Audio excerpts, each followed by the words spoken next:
Vendredi 18 septembre 2015, bonjour à toutes et à tous, bienvenue au Grain sur TM2 avec Fousseni, Scotty, Maïga et notre invité maître Amadou Thiolé Djara. Encore une fois de plus, bienvenue et merci de nous recevoir chez vous. Alors hier, nous vous avons parlé d'actualité des sociétés et d'économie. Aujourd'hui, le pouvoir est à la jeunesse et à la culture. L'actualité sera bien sûr analysée comme toujours à notre grain. Pour ceux qui viennent de nous rejoindre, retenez que c'est le 8e numéro de Télégrain et la 2e rotation de la semaine. Installez-vous confortablement chez vous et on se retrouve tout juste après cette musique.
Surguboro dante dagamo walanti laraho dante bambara fula walanti kada wakir macharno kamba kahin kate afo zandur yahugo wa amanti gordono irkul kangara yauchare inirka kate samade honino subawo mantinido adisi waye kate waye haka malfai madisa wafaka matabati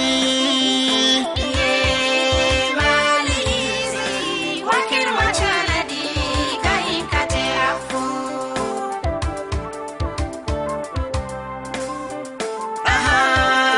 ni kawafaku komna mabobo dulaga iwa irko igasede kamalisi wangu bai diaga sede kamalisi ba wangu. Notre cher beau pays, on voulait qu'on le divise. En disant non, non, non, Mali est indivisible. Mali est un pays de paix et d'hospitalité, de l'amitié et du bonheur. Mali gaberi, Mali gadaga yulwa. Dinamo fifi, Mali shisham nandi. Kuru bibiyo, da kuru koreyo, kirmadin chare. Wango maduka ben. Il faut la paix, il faut la paix, il faut. Il faut la paix, il faut la paix, il faut. Il faut la paix, il faut la paix, il faut. Il faut la paix, il faut la paix, il faut.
Voilà, On veut la paix au Mali, une chanson de SBT, voilà, une chanson d'actualité. Bon, on peut dire qu'on a la paix, mais on va parler de réconciliation. Tout à fait. Voilà, puisque le chemin de la paix passe par là. Fousséni, bonjour. Bonjour Amadou Kodjo. Bienvenue. Merci à toi. Le menu et l'invité du jour. Alors aujourd'hui, nous parlerons essentiellement de réconciliation nationale. Alors en la matière, on a l'impression que la réconciliation est une affaire émanant uniquement du gouvernement, alors que la réconciliation, de par sa définition, repose essentiellement sur des principes fondamentaux tels que la justice, la vérité, la cicatrisation et la réparation. Et dans tout processus de réconciliation, il y a plusieurs acteurs. Il y a d'une part les agresseurs, d'autre part les victimes, mais aussi et surtout la communauté internationale qui joue un rôle extrêmement important. Mais malheureusement, on se rend compte que les Maliens veulent la réconciliation, mais personne n'est prêt à consentir le sacrifice qu'il faut pour la réconciliation. Donc nous avons jugé nécessaire d'ouvrir le débat sur cette question aujourd'hui, et bien sûr avec des interventions et des populations et des organisations de défense des droits de l'homme. Et pour approfondir le sujet, Maître Até Diarra, qui est un défenseur des droits de l'homme, qui est professeur d'histoire du droit et qui est, si vous voulez, l'un des spécialistes les plus avertis sur la question aujourd'hui dans notre pays, pour approfondir les concepts de la réconciliation. Et nous parlerons bien sûr du chômage de jeunes, quelles sont les alternatives pour y remédier. Et enfin, dans la chronique société, nous parlerons de gestion des crises, notamment le rôle des communicateurs traditionnels dans la résolution des conflits. On se rend compte qu'aujourd'hui, que les communicateurs traditionnels ont l'impression de n'avoir pas été utilisés comme il le faut. Alors nous verrons aujourd'hui avec Maître Até Diarra et avec nos réflexions comment les impliquer pour qu'ils puissent jouer leur rôle de manière efficace et efficiente dans ce processus en cours. Donc voilà pour le menu et pour l'invité Amadou Kodjo. Voilà, merci pour le décor. Maître, bonjour et bienvenue. Ça nous fait plaisir de vous recevoir encore sur ce plateau. Merci. Alors, on va parler de réconciliation. Le premier élément du reportage qu'on va proposer à nos téléspectateurs, c'est les attentes des populations qu'on va suivre tout à l'heure. Il faut que nos leaders politiques soient vraiment francs et que le sujet soit mis à table et qu'il soit discuté franchement. Sinon, de cette manière-là, en allant chercher des médiateurs à l'extérieur, je pense que c'est un problème intérieur. Donc la solution est à l'interne ici. N'essayons pas de mêler la communauté internationale, les étrangers. Essayons de gérer ça ici entre Maliens. Et il faut que nos leaders politiques vraiment soient véridiques et clairs. Je pense que ça, c'est un simple problème à l'interne. Il faudrait que chacun soit conscient que le problème qui est là, personne ne peut le résoudre mieux que nous-mêmes les Maliens. Et dès qu'on serait conscient de cela, je crois que ça c'est déjà une des meilleures solutions. Il faut qu'on commence à penser que cette diversité culturelle et ethnique que nous avons, nous devons les utiliser pour notre richesse culturelle et non les utiliser pour nous diversifier. Pour avoir une réconciliation, il faut une attente d'abord. Parce que sans attente, on ne peut pas avoir de réconciliation. Il ne peut pas y avoir de paix sans le soutien de la population, mais que l'État soit responsable. Parce qu'on ne peut pas les soutenir s'ils ne sont pas responsables. Le problème de réconciliation, c'est un problème de volonté, de volonté de politique. Et aujourd'hui, nous avons des gouvernants et c'est à eux de jouer leur rôle. Sinon, moi je pense qu'on ne doit même pas parler de réconciliation entre nous Maliens, parce que c'est un problème qui existe au nord. Et là maintenant, ceux qui détiennent le pouvoir, c'est à eux de jouer leur rôle pour que nous puissions aller à la paix. Donc l'élément, les attentes des populations, c'est donc cet élément par rapport à la réconciliation que nous vous avions proposé. Maître, oui. Vous partagez ce que nos invités viennent de dire? Et oui, mais plus ou moins. Parce qu'il y a d'abord, quand on veut la réconciliation, il faut se poser un certain nombre de questions. À savoir que qui va-t-on réconcilier? Comment on va les réconcilier? La méthode. Okay. Mais pour les réconcilier, il faut connaître la profondeur du problème. La profondeur du problème, la profondeur de la crise ou des crises. Je pense que si vous acceptez l'expression, d'ores et déjà, je crois qu'il ne faudrait pas qu'on exagère la crise. Ok, qu'on amplifie pour... Voilà, il ne faut pas qu'on l'amplifie, il ne faut pas qu'on mette la crise là où elle n'est pas. Ça, c'est la première approche. Okay. Elle est fondamentale. Parce que si vous la surdimensionnez, eh bien, la thérapeutique, elle sera fausse. Hein? Et elle n'est pas, parce que, je le dis pourquoi, parce que, est-ce qu'il s'agit d'opposer le nord au sud, ou bien il s'agit effectivement de faire une réconciliation à l'intérieur du nord? Le seul indice que je vous donne, c'est que malgré la réconciliation, eh bien, les ménages, les mariages entre nord et sud, les différentes communautés, continuent. Ça c'est un premier indicateur qui est fondamental. La crise n'a pas ébranlé les relations. Le socle, ça n'a pas ébranlé. C'est fondamental.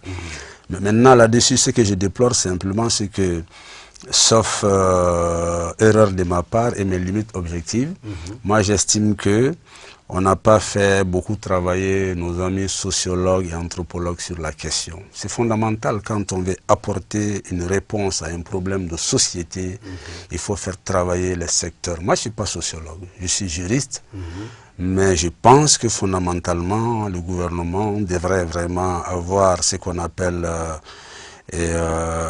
un bataillon de sociologues et d'anthropologues pour réfléchir sur la question et voir là où il y a vraiment une rupture. Je voudrais peut-être ajouter un aspect très important en la matière, c'est que quand on parle de réconciliation, il y a forcément des victimes et des agresseurs. Et dans la prise en compte des victimes, il est important de tenir compte des victimes directes et des victimes indirectes. Les victimes directes, ce sont notamment les populations des régions du Nord qui ont subi de plein fouet l'occupation djihadiste et terroriste. Mais dans les victimes de premier degré, il faut aussi tenir compte des victimes en fonction du degré d'implication dans le conflit. Il y a aussi des victimes indirectes, le plus souvent qui sont oubliées dans le processus de cicatrisation. Donc c'est extrêmement important de tenir compte et des victimes directes et des victimes indirectes qui n'étaient pas forcément au Nord, mais qui sont aujourd'hui peut-être à Bamako, à Mopti, ou même dans les autres camps de réfugiés. Et dans la notion d'agresseur, c'est extrêmement important. Maître a dit qui réconcilier. Parce qu'on se rend compte que les agresseurs, pour leur majeure partie, ne sont pas des Maliens. La majeure partie des agresseurs sont venus d'ailleurs pendant l'occupation.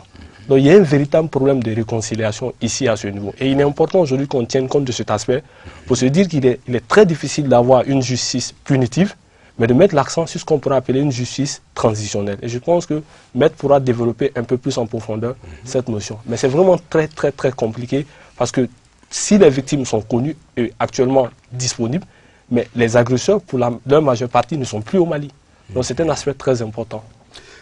Oui, Maître a parlé de quelque chose qu'on n'avait pas fait, les autorités n'ont pas fait beaucoup travailler, les sociologues et les anthropologues. Mais moi je me dis, est-ce que les autorités à elles seules auraient pu faire tout ce boulot-là?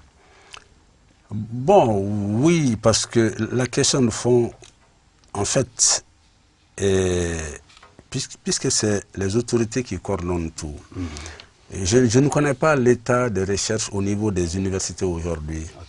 Sinon, vraiment, nous avons des facultés de sciences sociales, nous avons des facultés d'histoire. Aujourd'hui, elles devraient être en train de réfléchir à cette question. Interpellées ou pas par le gouvernement, parce que les facultés peuvent être interpellées par les phénomènes sociaux. Et qu'elles prennent en charge pour y apporter des réponses ou proposer en fait...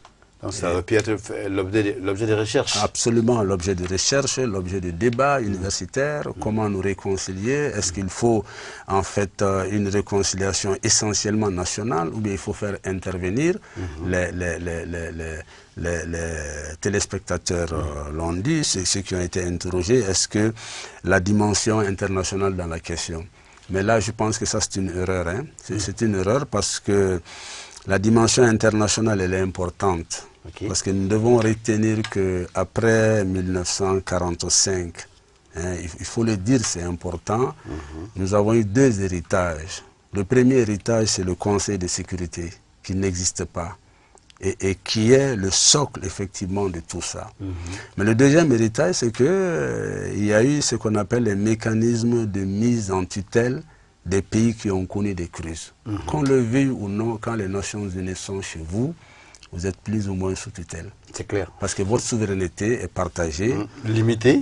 Elle est limitée entre les règles du droit international et ce que vous avez du national. Bon, maintenant, eux, c'est les règles qui importent. Ouais. C'est-à-dire ces mécanismes-là. Or, nous, dans la réconciliation, ce qui importe, ce sont les mécanismes. C'est les assises de notre société. Nous nous connaissons nous-mêmes. Et c'est nous qui devons savoir comment nous devons aller à l'autre pour se réconcilier avec lui. Il est important aussi de rappeler que les chercheurs se sont prononcés sur la question. Notamment, il y a un livre intitulé « Le Mali contemporain » où des sociologues, des juristes, des historiens se prononcent sur la question. Maintenant, le fond de la question aujourd'hui, c'est comment exploiter toutes ces contributions dans le processus en cours. Voilà, réconciliation. Là, on a suivi un élément, on vient de suivre un élément qui nous parle des atteintes de la population. Et nous allons nous intéresser à présent à l'attente des organisations de défense des droits de l'homme. Suivez. Au nom de la Commission nationale des droits de l'homme et à mon nom personnel, je salue vraiment la nomination de M. Omar Sidibé comme président de cette importante commission. Puisque les commissaires ne sont pas nommés d'abord, il serait bien vraiment que ce soit vraiment des personnes qui répondent à certains critères de compétence, d'intégrité, d'indépendance. Ces critères sont vraiment très très importants. Le président, je n'en doute pas, à répondre à ces critères. Il faudrait que les autres membres aussi puissent répondre à ces critères-là. Nous nous réjouissons de la désignation du président de cette commission parce que c'est une commission qui est vraiment attendue par beaucoup de Maliens. Vous savez, depuis le début de la crise, il y a eu beaucoup de victimes. Les victimes attendent beaucoup de cette commission. Et nous pensons que c'est pareil pour tous les Maliens et surtout pour nous, militants des droits humains. Et ce serait un espace pour les victimes de venir vraiment s'expliquer, de connaître la vérité et proposer les formes de réparation qu'elles veulent. Cette commission doit vraiment aller à l'écoute d'abord de tous les Maliens, de toutes les victimes. Et que cette commission soit une commission impartiale. Qu'il y ait une confiance entre cette commission et les victimes. Il ne faudrait pas que cette commission fasse des frustrés.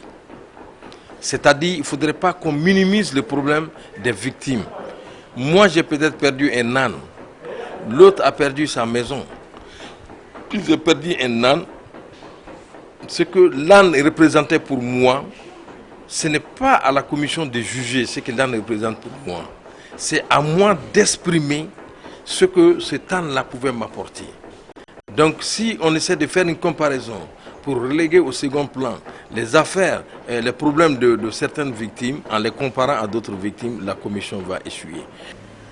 En plus de cela, nous souhaitons que la commission réponde aux piliers de la justice traditionnelle, qui sont, comme vous le savez aussi, qui sont la justice, la vérité, la réparation et les garanties de non-récurrence. Il faudrait qu'après les travaux de cette commission, il ne faudrait plus jamais que ce qui s'est passé se répète. Ensuite, je voudrais que la commission tire la leçon des autres commissions, des autres pays. Parce qu'il y a eu des commissions dans certains pays. Et je voudrais suggérer que la commission malienne puisse s'inspirer de l'expérience des autres commissions et afin d'éviter les erreurs. Parce qu'il y a des commissions qui n'ont pas marché. Voilà, maître, les populations ont parlé, les organisations de défense des droits de l'homme aussi ont parlé. Aujourd'hui, alors, si on devait faire une synthèse et aller à qu'est-ce qu'il faut? Qu'est-ce qu'il faut? Pour réconcilier, penser les plaies, et pour que les Maliens reprennent leur vie d'antan. Il faut au niveau des organisations les droits de l'homme. Moi je ne vois pas l'orchestre. Je ne vois pas un orchestre parce que nous tous, notre souci, c'est que nous nous réconcilions. Que nous nous réconcilions sur la base des règles ou des mécanismes, peu importe. Mais je pense que les organisations de défense des droits de l'homme ont un rôle important à jouer. Or, ce qui se trouve, si vous regardez ou vous écoutez, il y a eu tellement de financement pour la réconciliation qu'aujourd'hui, la question qui se pose est de savoir comment est-ce que les organisations de défense des droits de l'homme font elles-mêmes pour se rapprocher. Parce que le souci, il est seul, il est commun. Bon, même vous pouvez avoir des appartenances différentes d'organisations, c'est possible. Moi, je ne condamne pas ça. Mais si vous avez le même malade, face à un même problème, normalement, les médecins le font. Il y a ce qu'on appelle la réunion des médecins. Quand il y a un cas grave, les médecins ils se réunissent. Ils savent ce que ça veut dire. Mais les organisations de défense des droits, il faut qu'ils se retrouvent quelque part pour discuter. Oui, mais pourquoi ils ne se retrouvent pas? Pourquoi ces organisations ne se retrouvent pas? Mais c'est une affaire de coépouse, entre nous. J'en fais partie, mais je ne suis pas un coépoux. C'est une affaire parce que... Et en temps, la maladie s'aggrave. Ça s'aggrave parce que c'est dans l'âme. C'est dans l'âme. Moi, ce que je fais, si c'est dans l'âme, je ne suis pas jaloux de vous voir créer une organisation et qu'on travaille en synergie. Ça ne me dit absolument rien. Vous pouvez avoir vos sources de financement parce qu'il y a ce qu'on appelle les capteurs de fonds. Moi, par exemple, je ne suis pas doué en matière de recherche de fonds. Parce que pour rechercher des fonds, souvent, ça vous oblige à adopter... Vous savez, quand vous n'êtes pas souple, vous n'avez pas. C'est clair, c'est clair. Vous comprenez. Bon, maintenant, mais la question, c'est que les organisations, ils doivent aller à un grand forum, quelles que soient les tendances. Ils doivent aller à un grand forum aujourd'hui avant que la commission ne commence ses travaux. C'est important pour que les gens disent à peu près la même chose. Alors, je voudrais peut-être rebondir sur la problématique de coordination qui est posée par Maître Até Diarra. Je pense que la commission Réconciliation, Justice et Vérité pourra jouer le rôle de leadership dont on a tant besoin pour la coordination des événements. Et comme les gens l'ont dit... Donc ça veut dire que le problème numéro 1 aujourd'hui, ce qui importe urgemment, c'est que la commission arrive peut-être pas à fusionner, mais à rassembler toutes les forces vives de la nation. Parce que si chacun parle de son côté, par rapport à un même mal, c'est sûr qu'il n'y aura pas... Et qu'on trouve ce qu'on appelle un dénominateur commun. Et je pense que c'est ça le rôle aujourd'hui de cette commission Justice, Réconciliation et Vérité. Alors, il est important aujourd'hui, comme vous savez, la nomination du président a été saluée par beaucoup de personnes, c'est un homme reconnu pour son intégrité, pour son professionnalisme. Mais il faudrait que tous les commissaires qui seront nommés répondent à ces mêmes critères d'intégrité, ces mêmes critères de bonne foi, ces mêmes critères vraiment c'est vraiment des aspects très très importants. Maintenant, ce qui est important aujourd'hui, c'est que si la commission, comme on l'a dit, arrive à jouer le rôle qui est le sien, il n'y a pas de raison que les actions de réconciliation ne puissent pas aboutir. Aujourd'hui, quand on prend le Mali, mais il n'y a pas une semaine où il n'y a pas d'activité de réconciliation. Tous les projets sont placés sous le signe de la paix et de la réconciliation. Mais le drame aujourd'hui, c'est qu'on oublie souvent les victimes réelles, on oublie vraiment les acteurs, et ce sont des activités fictives qui n'ont pas intérêt à réconcilier les Maliens. Donc il est important aujourd'hui qu'on mette l'accent sur les victimes. Autre aspect important, c'est que la réconciliation repose, Maître le sait, sur des instruments fondamentaux, la justice. Et il est important aujourd'hui qu'on réfléchisse à cette justice. Étant donné aujourd'hui que tous les agresseurs ne sont pas connus, il faut mettre l'accent sur la justice transitionnelle. Mais il y a aussi ce qu'on appelle la vérité. Vous savez, Kodjo, quand vous me faites quelque chose, et dès lors que vous reconnaissez votre faute, on dit qu'elle aime à moitié pas pardonner. Donc la divulgation de la vérité est un aspect très important dans le processus de réconciliation. Il y a aussi la cicatrisation. Quand on prend aujourd'hui le problème du Rwanda, 20 ans après, mais il y a des actions commémoratives qui permettent aux gens de cicatriser le mal qu'ils ont connu. Donc, il faut mettre l'accent sur la cicatrisation en érigeant des monuments à l'intention des victimes, en organisant des activités psychosociaux. Il y a vraiment des aspects très importants qui ne doivent pas aussi occulter la notion de réparation.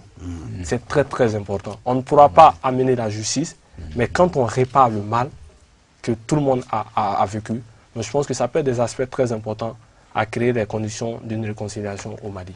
En tout cas, une chose est sûre, hein, c'est unique, on pourra atteindre le seuil de réconciliation véritable, comme vous l'avez dit.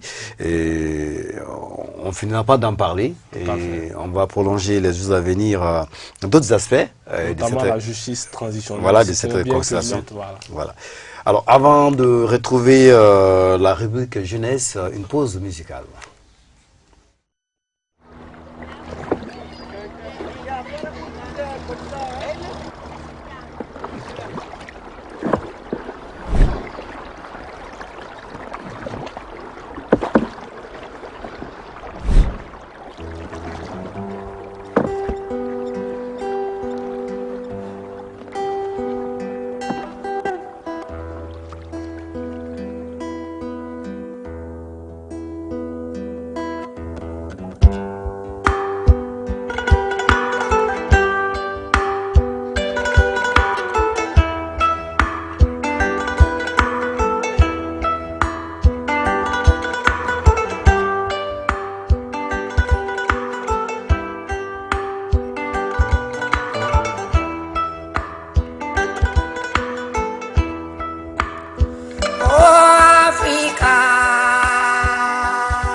Africa avec Blofou. À présent, nous entamons notre rubrique jeunesse et c'est pour parler de chômage, essentiellement celui des jeunes, tout juste après le jingle.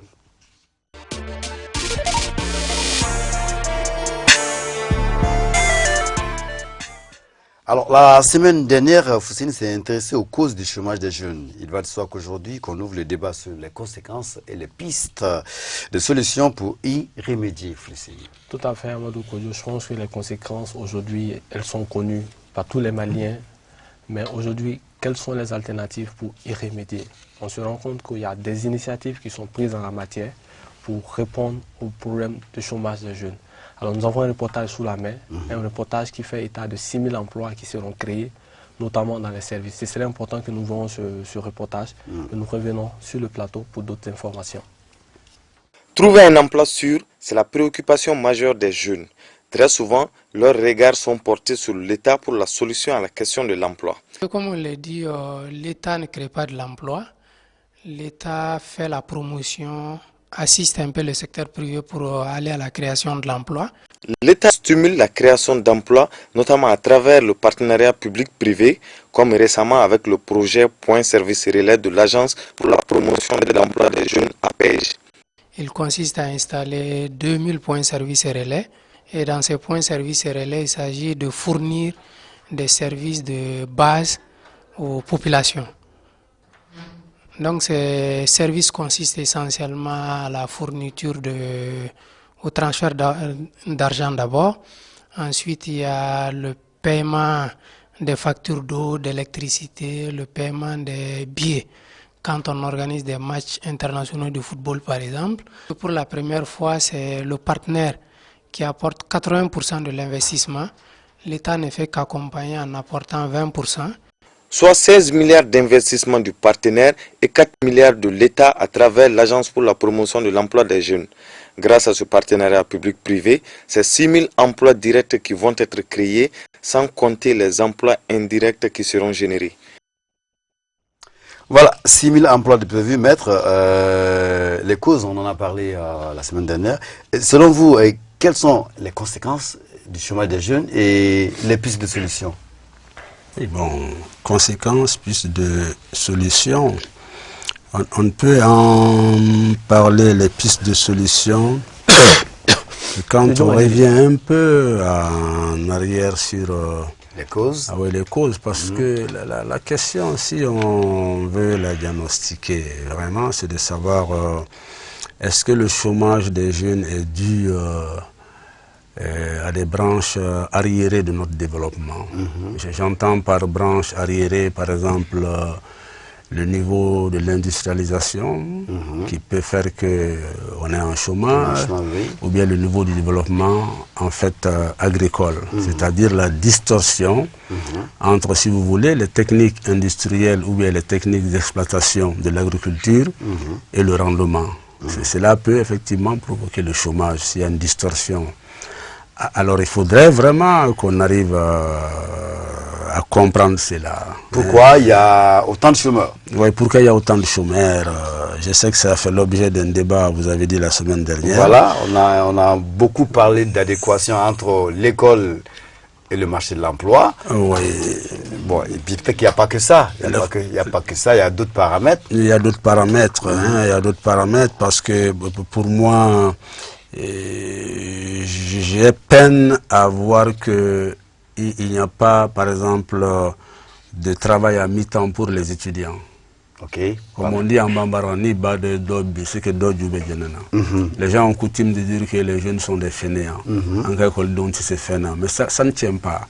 Parce que regardez un peu, tous les opérateurs économiques qui ont bénéficié, les grands bénéficiaires des réformes de l'État, les nationaux qui ont bénéficié des réformes de l'État, ils n'ont pas été des pourvoyeurs d'emploi. Parce que quand un État fait des réformes et qu'il fait bénéficier à des nationaux, c'est pour qu'en retour, les nationaux aussi puissent effectivement s'ouvrir. En Europe, les étudiants, ils travaillent, ils étudient en même temps. Mais est-ce qu'il y a cette possibilité ici? Je pense pas. Moi, je peux être d'accord qu'un État ne donne pas la bourse à tous les étudiants. Mais encore qu'il y ait des structures qui existent, qui permettent aux étudiants de travailler à mi-temps pendant l'année universitaire ou bien pendant les vacances. Je ne vois pas de structure au Mali qui donne la possibilité à des étudiants en vacances de travailler pendant 2 mois et pour avoir un peu de pécule. C'est une piste de solution quand même. Oui, mais bien sûr. Effectivement, Koyo. Et autre piste de solution, c'est vraiment de revoir la fonction structurelle de notre système éducatif aujourd'hui. Quand on prend le projet Wari, le reportage Koyo, c'est 6 000 emplois qui seront créés. Et on se rend compte que l'État ne crée pas ici l'emploi. C'est un opérateur économique qui crée l'emploi, mais l'État stimule ici la création d'emplois. C'est un aspect très très important. Quand on prend le Mali aujourd'hui, Koyo, on l'a dit, l'État ne crée que 3, sur les diplômés qui sortent chaque année, l'État n'embauche que 3% de diplômés. Donc le rôle de l'État, c'est de créer les conditions qui puissent favoriser l'emploi des jeunes. Autre aspect important Koyo aujourd'hui, on est tous d'accord que les potentialités aujourd'hui du Mali reposent sur l'agriculture, l'artisanat et les secteurs productifs. Donc il est important aujourd'hui qu'on puisse renverser cette tendance 80% littéraire, 20% scientifique, en faisant une tendance 80% de scientifique et 20% de littéraire. C'est extrêmement important aujourd'hui. Vous voyez qu'on forme des juristes, on forme des sociologues, on forme des philosophes, on forme des jeunes aujourd'hui dans des domaines qui ne pourront rien apporter au développement du pays. Autre aspect important, c'est de valoriser la formation professionnelle. Aujourd'hui, nous formons jusqu'en maîtrise. Et quand les jeunes finissent avec la maîtrise, il n'y a pas de débouché d'emploi. Donc il est important aujourd'hui de mettre l'accent sur les offres de formation professionnelle. C'est de se baser, si vous voulez, sur les réalités de chaque région et de créer des universités et des centres de formation en la matière. Aujourd'hui, l'université de Ségou est un bel exemple. Les filières qui y sont enseignées portent essentiellement sur les potentialités de la région de Ségou, notamment l'agro-business, l'agriculture, l'artisanat. C'est extrêmement important. Autre aspect, autre alternative, Kodio, c'est le plan systémique. Tu l'as dit, il faut favoriser l'adéquation entre les offres de formation et les réalités du marché de l'emploi. Autre alternative dans la matière, c'est axer les programmes, si vous voulez, autour des sujets comme l'artisanat aujourd'hui. On oublie l'artisanat aujourd'hui. Alors que l'artisanat aujourd'hui est un secteur pourvoyeur de l'emploi qui occupe plus de 50% de la population malienne. Donc ce sont des opportunités. Et quand on parle d'artisanat, ça ne veut pas dire aujourd'hui que l'étudiant ou le jeune doit fabriquer lui-même. Mais il y a des gens qui fabriquent et il est de sa responsabilité à lui de créer des conditions qui puissent lui permettre de pouvoir valoriser ses produits. Donc je pense qu'il y a beaucoup d'aspects en la matière, mais aussi il y a des alternatives politiques. C'est vraiment ce que l'État vient de faire à travers ce projet Wari. C'est vraiment de stimuler, c'est de créer les conditions. C'est, si vous voulez, d'octroyer des facilités à toutes ces structures qui prendront des initiatives volontaristes en matière de création d'emplois. Et aussi un autre aspect très important, c'est la culture entrepreneuriale Kodio. Aujourd'hui, il est important qu'on puisse mettre un accent sur l'entrepreneuriat des jeunes, sur l'entrepreneuriat des femmes. C'est-à-dire, au lieu aujourd'hui que les jeunes soient des demandeurs d'emploi, c'est de les mettre dans une position d'offreur d'emploi. C'est un aspect très, très, très important qui permettra non seulement de résoudre le problème du chômage, mais d'absorber un nombre important de jeunes en matière d'emploi. En tout cas, le problème est posé. Oui, le problème est posé. Moi, la question de fond, c'est est-ce qu'on est d'accord que le retard chronique de notre développement sur les besoins du pays, réfléchissons comme ça. Nous avons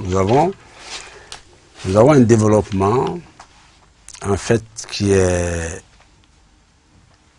en retard chronique sur les besoins du pays. Est-ce qu'on est d'accord? Si on est d'accord par rapport à ça, maintenant la question qui se pose, c'est de savoir quelles sont les branches arriérées, les branches que nous estimons que elles sont arriérées pour en fait leur permettre un développement harmonieux du pays, que ce soit au niveau industriel et au niveau agricole. Parce que la question de l'emploi, ce n'est pas simplement en ville. Il y a l'emploi urbain, il y a l'emploi rural. Si nous sommes d'accord avec ce que nous appelons, ou les économistes appellent, la crise Hein, ils appellent la crise au niveau, si vous voulez, la crise au niveau de la main-d'œuvre. La main-d'œuvre. Maintenant, cette crise, elle résulte de plusieurs facteurs. Est-ce que vous comprenez? La crise peut résulter d'une arriération des branches d'activité. Quand les branches d'activité sont arriérées, il ne faut pas s'attendre à ce que, en fait, elles utilisent une main-d'œuvre qui est croissante. Nous avons une population croissante qui n'est pas utilisée. Maintenant, comment faire effectivement? Parce que c'est ça la question de fond quand on veut développer un pays. Comment faire que le niveau d'industrialisation corresponde un peu à une main-d'œuvre montante comme la jeunesse. Comment est-ce que... Moi, en venant, j'ai regardé des archives que j'ai en souvenir que en 2011 ou 2009, l'ancien régime avait créé plus de 2500 sociétés ou GIE. 2009-2011, je l'ai lu dans mes archives dans l'Indépendant, puisque je savais que je devais venir à ce débat-là. Mais maintenant, il faut qu'on... Parce que c'est des jeunes. C'est des jeunes. Hein, à qui on a donné la possibilité d'avoir, si vous voulez... D'entreprendre, et puis à guichet unique, ils ont eu leurs documents. N'est-ce pas? Maintenant, il faut qu'on fasse le bilan entre 2009, c'est-à-dire la crise de 2012. Est-ce que la crise les a mis à terre ou pas?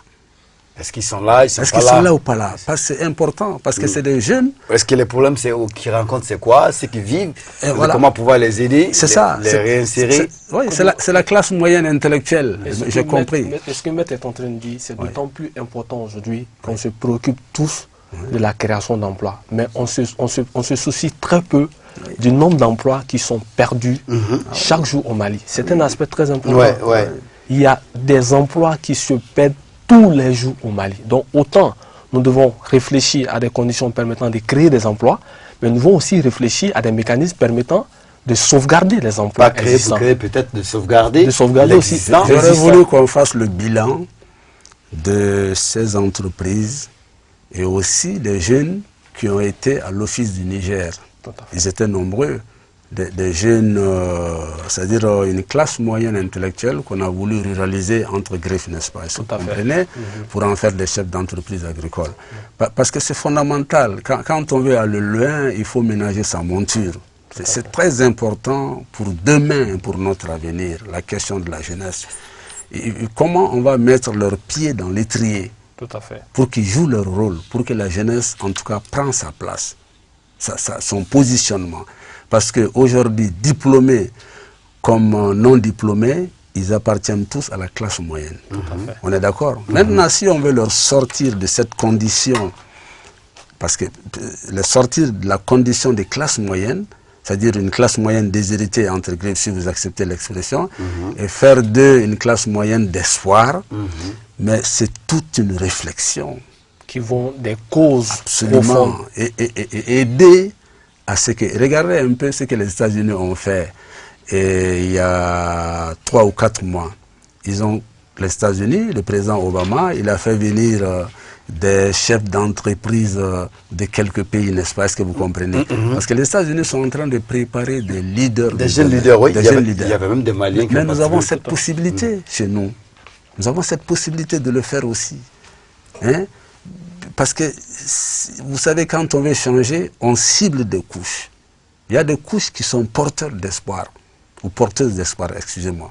Il y a des couches, il faut savoir dans la gouvernance, il faut savoir cibler ça. Il y a des générations qui sont porteuses d'espoir, clair, qui sont porteuses, qu'on sait. Moi, je peux vous donner pas mal d'exemples. Bon, c'est peut-être pas l'occasion, mais il y a des générations, il faut savoir que certaines générations sont porteuses d'espoir, mais vous les positionnez pour que demain, elles prennent la relève du pays. En tout cas, le débat il est posé. Merci Maître Diarra. On va entamer la dernière rubrique de notre émission qui s'intéresse à la gestion des crises. Et nous parlerons des rôles des communicateurs traditionnels en la matière. Et c'est tout juste après notre jingle culture.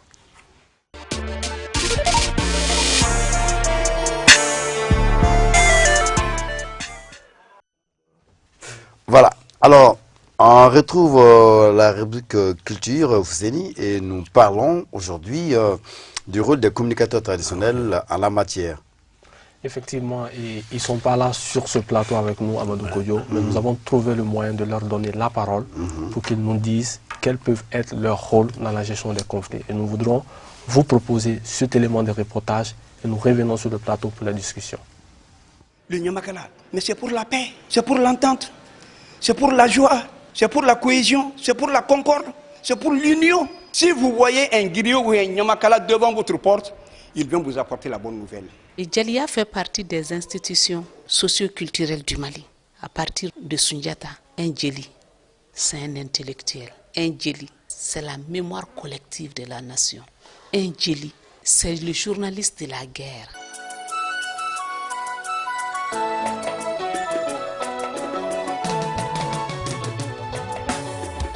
Par rapport à cette crise qui est au nord, parce que la crise elle est ensemble, mais il y a des Nyamakala au nord. Le problème a éclaté parce que, quelque part, il y a un élément de la société qui n'a pas été bien utilisé. Mais là, traditionnellement, qu'est-ce qu'on fait et comment on fait pour mettre un griot en mission? Le griot ne pense même pas à mourir. Nous, on ne pense pas à mourir. Nous, c'est la vie, c'est la joie, c'est l'entente, c'est le bien-être, c'est le bonheur. Le Mali fait 1 240 000 km². Mais on va là-bas. Quelle que soit la gravité du problème, mais un griot a toujours été sur les fronts. Nous aussi, on n'a pas peur. Ceux-là qui sont au front, mais ce sont nos Djatigi. Mais nous, on est prêts à les accompagner. Ceux qui ont pris ces armes-là, ils ont des griots. Chaque communauté a un chef. Et chaque communauté a son griot. Et chaque communauté a son chef traditionnel. Qu'on essaie de leur donner une certaine place, un certain rôle. Mandembe lobo labay ko dagalaji, abe lombu labay ko flenaji, abe la wuli ko dakabakonoji ma te bon. Kuma de mandenjo. Nous sommes les dépositaires de cette parole-là. On débat fort massaketa. Ceux qui décident, ceux qui parlent dedans là, dans la crise malienne, les forces extérieures, exogènes, ne maîtrisent pas le mécanisme du Djelia. C'est pourquoi on a l'impression que le Djeli n'existe pas dans le Mali en crise. La vérité. Djongo ala ni ya un danye. Aya di karsafana mangafle. Mais il n'y a pas un pays où il n'y a pas de conflit. Au monde, il n'y a pas un pays. Mais il y a des solutions. Il y a des gens qui sont mandatés pour amener des solutions. Le jour où on disait Maliba, c'était Makam Sundesa qui était là. Niyame Nyamakala, Fla, Koroboro, Bobo, Mianga, Bamana, Maraka, Imiribe Shia Mali Konaka Foko Dambi Bala, Nyamakala Babebulu.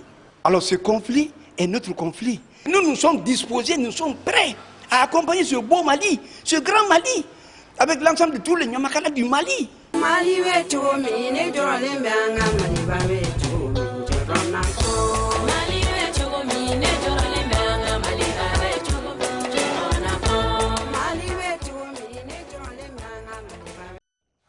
Gestion des crises, le rôle des communicateurs traditionnels. Maître, est-ce que ils doivent, normalement, d'après ce qu'ils ont dit, attendre à ce qu'on les mette en route pour parler de gestion de cette crise-là?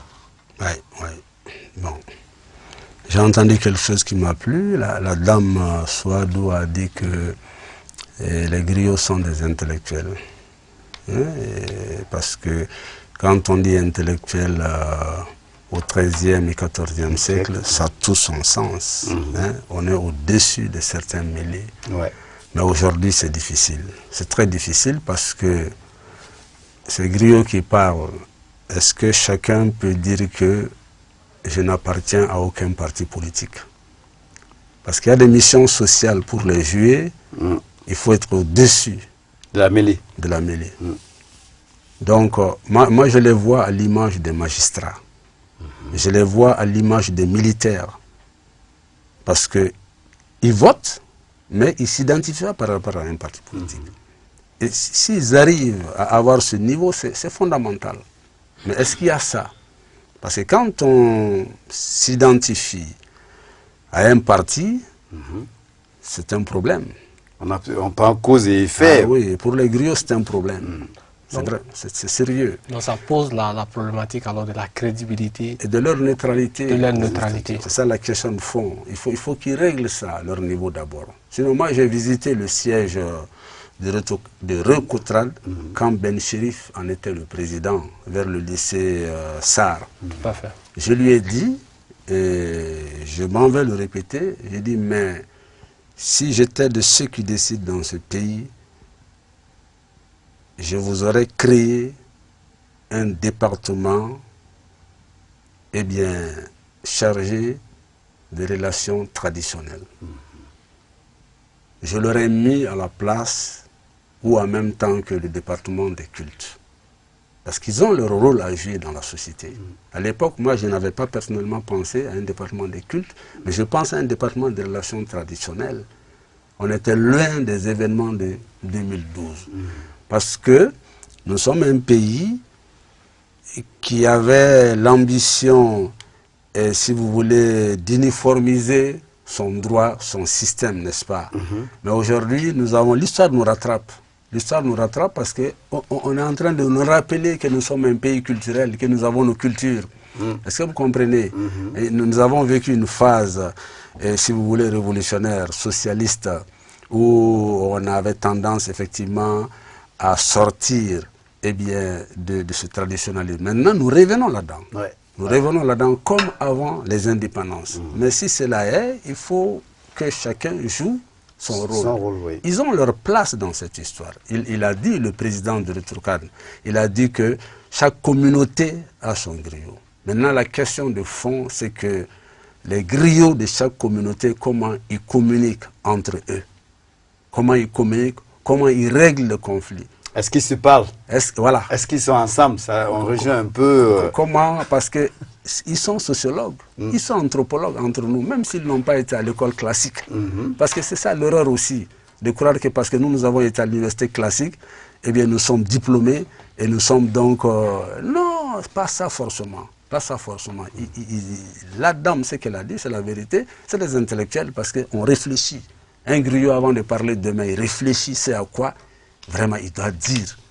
Il réfléchit à ça. Donc ça veut dire qu'ils ont leur rôle. Ils ont leur rôle. Maintenant, comment? Ah oui, comment? C'est la question de fond. Parce que apparemment, ils disent qu'on ne s'est pas intéressé à eux par rapport à ces problèmes bien précis. Mais qui doit les mettre? Qui doit les mettre en route ou dans le bon chemin pour qu'eux aussi aient la parole pour... Bon, parce que vous savez, dans un premier temps, on a intellectualisé la question de la crise. Entre nous, on a pensé que c'est des questions de règles, parce que nous avons été surplombés par un droit international onusien, dont les gouvernants ont préoccupation.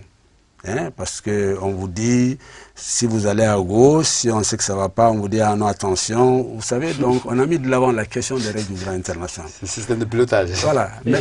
Et ce que le maître dit est tellement important que quand on prend aujourd'hui le programme de réconciliation en cours aujourd'hui dans notre pays, on a l'impression que ce sont des mécanismes importés d'ailleurs. C'est le cas ivoirien, c'est le cas sud-africain, c'est le cas rwandais qui sont utilisés aujourd'hui comme référence par les organisations qui interviennent dans ce domaine. Alors que le problème du Mali est un problème particulier qui sort du cadre de tous ces pays. Kodio, pour la petite histoire, en 2012, pendant l'occupation, mais pendant que personne ne pouvait se rendre au nord, mais c'est l'association Guinadogon. Oui, j'allais dire qu'au Mali, on n'a pas un problème racial, on n'a pas un problème ethnique. Contrairement au Rwanda. Donc ça veut dire qu'il faut ramener, comme Maître l'a dit, il faut mettre les choses à l'ordre. À l'ordre, effectivement. Et il faut éviter de faire de la surenchère. Et ne pas comparer les crises. Ce n'est pas la même chose. Tout à fait. Et notre crise est différente même de la crise de la Côte d'Ivoire. Tout à fait. Qui a un problème ethnique. C'est pas la même chose. C'est pas la même chose. Donc, c'est extrêmement important. Moi, je pense que les griots, les communicateurs traditionnels en général, ont un rôle à jouer. Mais il leur revient aujourd'hui de jouer ce rôle. Ça ne sert à rien d'attendre qu'on puisse les faire appel. C'est ce que je voulais dire. Il faut qu'ils s'impliquent eux-mêmes. Qu'ils s'impliquent eux-mêmes, qu'ils prennent des initiatives volontaristes eux-mêmes et qu'ils jouent le rôle qui est vraiment le sien en la matière. C'est extrêmement important. Nous sommes tous d'accord. C'est peut-être pas bon dans ma bouche, mais puisque on trouve le moyen de financer les partis politiques, on devrait trouver les moyens de les financer aussi. Il faut le dire, les partis politiques. Leur contribution à la démocratie fait qu'ils sont financés chaque année. Mais il n'y a pas de raison que dans un pays où on se soucie, parce que chacun qui se lève dit vraiment « Anka tabiaou ». Même les intellectuels, même les agrégés, ils le disent. Mais maintenant, ceux qui sauvegardent ça, qui préservent ça, mais il n'y a pas de raison qu'ils ne soient pas financés. Hein. Qu'au moins leurs bureaux soient financés et pour leur permettre de mener leur activité tant que c'est important dans la mesure où c'est dans la Charte africaine des droits de l'homme et des peuples, tenant compte du passé traditionnel de l'Afrique et de nos coutumes. C'est dans la Charte africaine. Merci maître, on me dit que le temps qui nous est imparti est terminé, le débat est intéressant. Voilà. En tout cas, merci d'avoir accepté notre invitation, maître Atejara, comme aime le dire le jeune Fousseini. Tout à fait. Alors, je sais que tu es un peu secoué par un méchant rhume. Tout à fait. Demain, je pense que tu auras, madame va te donner une bonne décoction, on va retourner à la maison, à la tradition, et que tu reviendras en forme. En tout cas, merci à la grosse équipe qui nous accompagne. Et rendez-vous demain pour un autre grain. Merci et passez d'agréables moments en compagnie des programmes de TM2. Au revoir. Ok, merci.